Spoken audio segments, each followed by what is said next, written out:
اعمال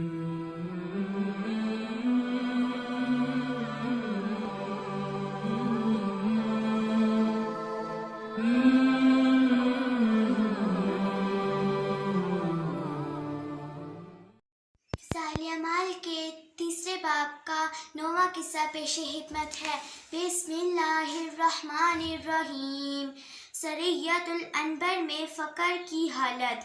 نبی اکرم صلی اللہ علیہ وسلم نے رجب 8 ہجری میں سمندر کے کنارے ایک لشکر 300 آدمیوں کا، جن پر حضرت عبید رضی اللہ تعالیٰ عنہ امیر بنائے گئے تھے، بھیجا۔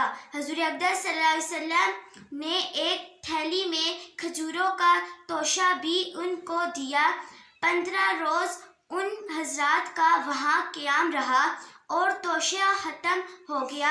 حضرت قیس رضی اللہ تعالیٰ عنہ نے، جو اس قافلے میں تھے، مدینہ منورہ میں قیمت ادا کرنے کے وعدے پر قافلے والوں سے اونٹ خرید کر ذبح کرنا شروع کیے اور 3 اونٹ روزانہ ذبح کرتے، مگر تیسرے دن امیر قافلے نے اس خیال سے کہ سواریاں ختم ہو گئیں تو واپسی بھی مشکل ہو جائے گی، ذبح کی ممانعت کی اور سب لوگوں کے پاس اپنی اپنی جو کچھ کھجوریں موجود تھی جمع کر کے ایک تھیلی میں رکھ لی اور ایک ایک کھجور روزانہ تقسیم فرماتے تھے، جس کو چوس کر یہ حضرات پانی پیتے تھے اور رات تک کے لیے یہی کھانا تھا۔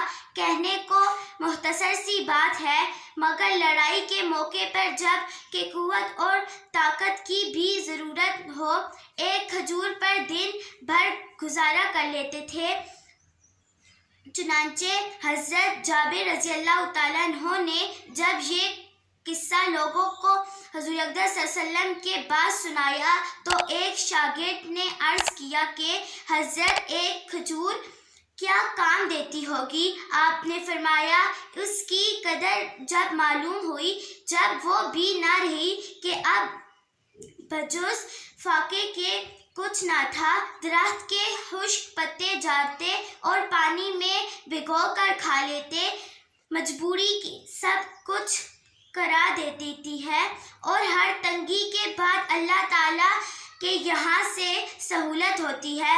حق اللہ نے ان تکالیف اور مشقتوں کے بعد سمندر میں سے ایک مچھلی ان لوگوں کو پہنچائی جس کو عنبر کہتے ہیں۔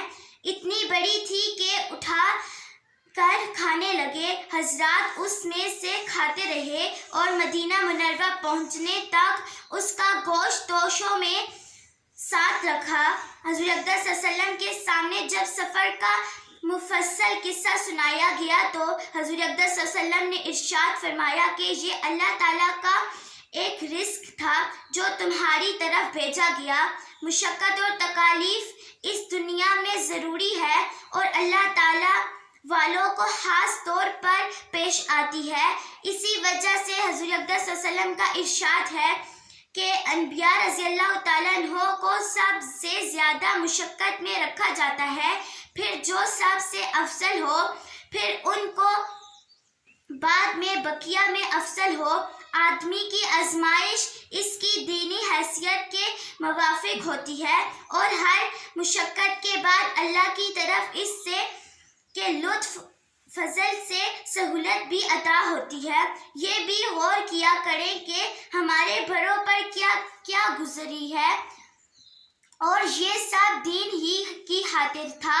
اس دین کے پھیلانے میں جس کو آج ہم اپنے ہاتھوں سے کھو رہے ہیں، ان حضرات نے فاقے کیے، پتے چابے، اپنے خون بہائے اور اس کو پھیلایا جس کو ہم آج باقی بھی نہیں رکھ سکتے۔